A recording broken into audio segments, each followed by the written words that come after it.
Hi, this is Ameila and Elizabeth, and we are here with Cam Lee from Massacre. Thank you for having this interview with us today. We really appreciate it. No problem. So how's everything been going for you? It's going pretty good. I'm excited because it's, I think, 2 more days left before the album officially comes out. Officially comes out on Friday. I'm excited because it's getting close, and it's that countdown. So I have that kind of like giddy excitement, like I'm like a kid, all giddy, but I'm also kind of like, oh man, I hope people really like it. And you have that in between. You're on like both spectrums being pulled both ways. So that's what's going on. I'm sure people would love it. And what was your writing and recording process? Really easy because it's been something I've been doing for the past 15 years. It's the technology of today and file sharing. All of the guys that I work with have our own digital workstations. And how I've done things is for the past 15 years, especially with Roga Johansson, Roga usually will send me riffs, his guitar riffs, and I'll get the MP3 or WAV files of those, and I'll check them out and I'll listen to them. And then I make notes of what I like and what I don't like, what I think needs to go a certain amount of measurements to be a verse or a chorus, and I'll send that back and forth. And we go really fast doing that. And since I've been working with Roga for 15 years, we're really fast, and we know kind of already how everything will kind of smooth and go in. And I've also worked with Johnny Pedersen, the other guitar player, in our own band for a couple of years now. Brian Jarr, the drummer, has worked with me on many of my projects, the Grotesquerie and even my solo project. So everybody I've worked with, we all have this technique where we file share. So we use the technology of today to help write songs and get everything together and back and forth with each other. So it's actually an easy process, a lot easier than it used to be back in the old days when you have to go into a garage and get all sweaty and gross and nasty and try to write stuff. It's actually a lot easier, I think, this way. In this album, it's influenced by fictional myths, so do you have any personal favorites? Well, as far as Lovecraft goes, my personal favorite Lovecraft is actually something I haven't actually written a song about yet, which is Reanimator, Herbert West Reanimator, which there's a movie about that. That's one of my favorites, and also anything that's kind of like the Randolph Carter stuff that Lovecraft used to write. But as far as Lovecraft altogether, I just really enjoy it because it's different. It has a kind of I like the fact that most Lovecraft stories, the narrator, the person that's the main character, either dies or goes insane at the end. It's not ever a happy ending, but it's all nice. It's like a warning to, I guess, mankind that, we're not as great as we think we are. And there are things out there in the universe, in the darkness and in the shadows that are greater than we are. And who designed your album cover, and is there a meaning behind it? Wes Benscotter is the artist on that. He's done stuff for Slayer, Creator, Autopsy. Actually, I came across Wes's work when he did a artwork for a horror movie, because he also does stuff outside of metal. And I saw his work on a re-release, on a Blu-ray release of this movie called The Church. And I recognized that artist, and I said, hey, I've seen that before. And then I remembered, okay, he did some of the Autopsy album covers, and I really liked him. And then I had the label reach out to him on the day we were talking about who we're going to have for the album cover. And I said, I really like this guy. And the Nuclear Blast said, oh, we know him. And I said, oh, that's great. And then the next thing you know, I got an email from him 4 hours later. And he was like, well, what are you looking for? And I said, I really want something that's very Lovecraft. And he wrote back, since he was writing email, he wrote back, yes. And I was like, oh, okay. He was really excited to do something in the Lovecraft, H.P. Lovecraft vein, because he always wanted to do something but had never had a chance to do it. So I think he was really excited when he got the chance to actually finally do some Lovecraft type of creatures and the mythology. The Shadow over Innsmouth added your own spin to the story. Is there any other tracks on the album where you've added your own twist? Yeah, generally all of them, kind of. Eldritch Prophecy is sort of like I just took the overall feeling of Lovecraft and kind of like applied that to the Eldritch Prophecy. Ruins of Arle is kind of my salute to a little bit of the Shadow over Innsmouth, but also Call of Cthulhu, because it kind of like all goes together. There's the Whisper in the Darkness, which a lot of people said, hey, when I read the lyrics, I saw the video, you didn't have any of these creatures called the Migu or Maigu. And I'm like, well, yeah, that's just a small part of that story. And what I did is I took the more darker meaning of that story, and I took and did my own spin on it. So even though the story, in that story, it's kind of weird. It's like these aliens come down and they take this guy's brain out and they put it in a jar, and then he's telepathically can see, communicate. So I just took the one part where this was happening to appease one of their dark gods, Shub-Niggurath.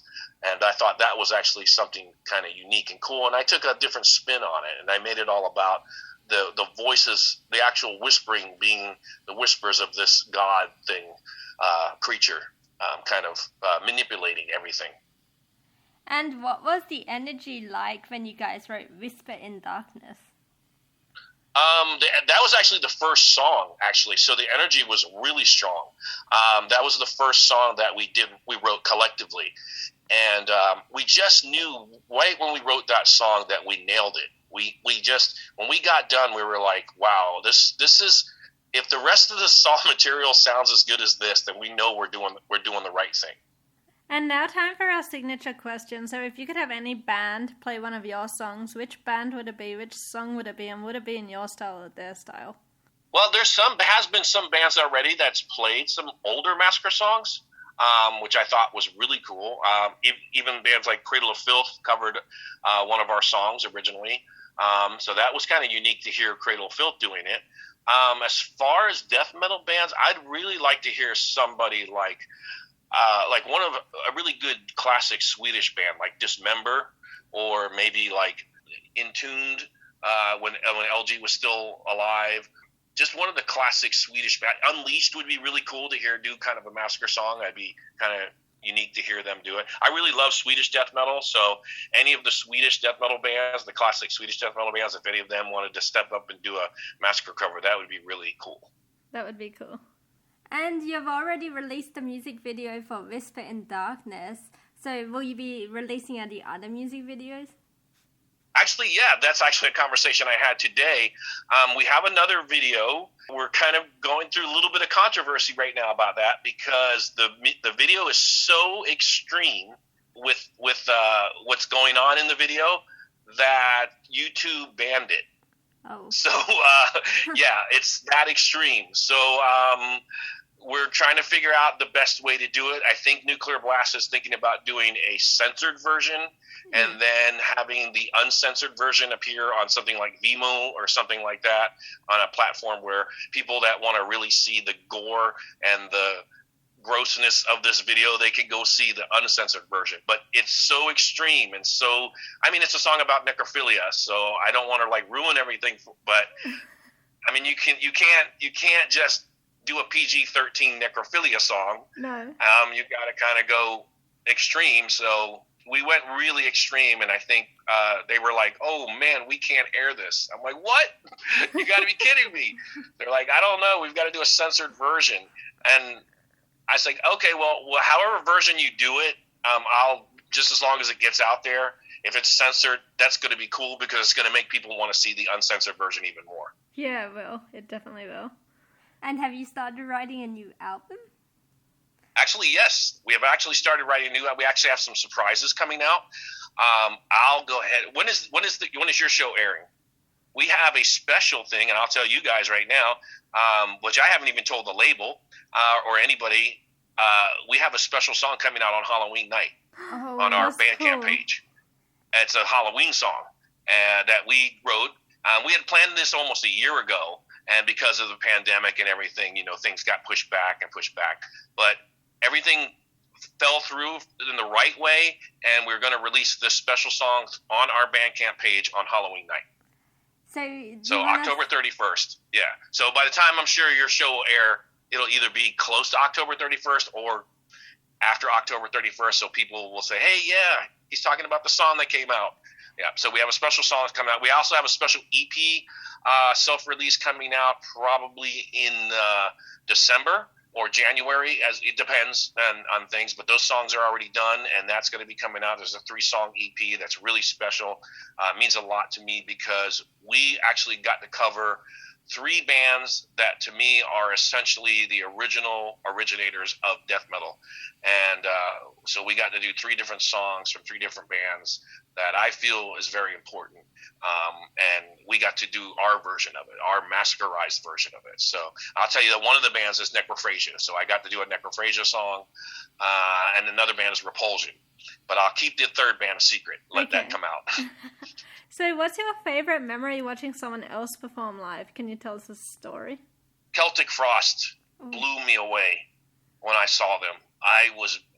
They were so heavy. And I saw them on the Monotheist tour, which was the last album they did. And they were and my buddy Anders Odin was playing with them at the time. And it was so amazing. I mean, I was sitting there like a kid. My mouth was open. Oh my God, it's so heavy. I couldn't. It was so intense. That's one band that definitely blew my mind. And if I go back, other than that, like the only other band that actually had that kind of impact on me was the first time I saw Slayer. Oh, the first time I saw Slayer on the Rain and Blood tour. Celtic Frost was on that one too.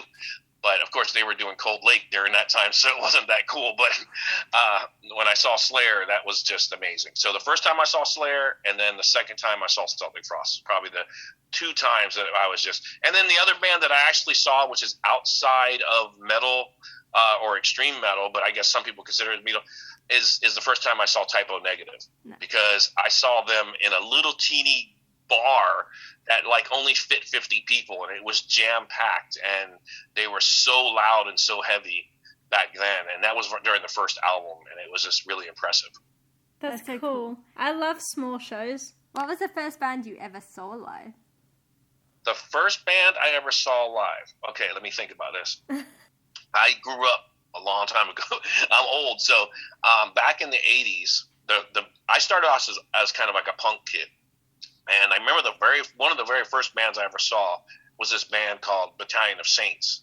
And I remember seeing them, and I remember seeing like a lot of old hardcore punk, GBH, and stuff like that back in the day. The first metal band that I saw, I believe, I'm trying to think though. I can't remember actually. To be honest with you, I can't remember the first metal band. The metal band that I did see that did impress me the most, again, because it was a small little club, was Nasty Savage. Nasty Savage from Tampa. When I first used to go to their shows and used to see them play, it was just Sabotage, Nasty Savage, a lot of the bands from the Tampa, Florida area back in the 1980s. Those were bands that were impressive because we got to see them in a small club environment. Another band that actually blew me away when I first saw them was DRI, because it was such a violent show.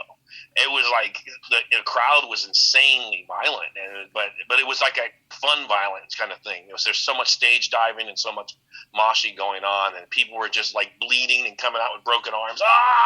This is so cool, but my arm's broken. It was, yeah. How times have changed. Oh, but the festivals in Europe still have that kind of atmosphere. It's like the wall of death, and it's just like they run at each other. It's crazy. Yeah, I'm too old for that. I won't do that anymore. I just stay in the back. I'm like one of those guys that sit in the back and have a drink and just watch the bands and enjoy myself. And never let everybody else just kill themselves. Right. I'm just in the photo pit watching it. Like, I'll turn around for a minute and I'm like, good luck to them. And last question, is there anything else you would like to say to your fans? Well, I really like to say that I hope that the fans stick with us. I hope that, because we've got a lot of surprises coming. I mean, this is literally the resurgence. Is the name of the album means a lot more than just the name of an album. It's the attitude, it's the direction. I'm trying to bring back that old school sounding death metal that it started out as back in the early 80s or the late 80s and the early 90s. If people like that kind of style, I'm trying to bring that back and bring a resurgence of it back. So we've got a lot of plans coming up, and I think it's going to be exciting not only to catch us live, but we've got a lot of new music coming. So I hope people stick with us, and I hope we don't disappoint, because I really think that they'll be really impressed with what we got coming. Awesome. Thank you so much for this interview today, and we can't wait to hear your song on Halloween. Okay. Thank you. Thank you. All right. Have a good day. Have a good day.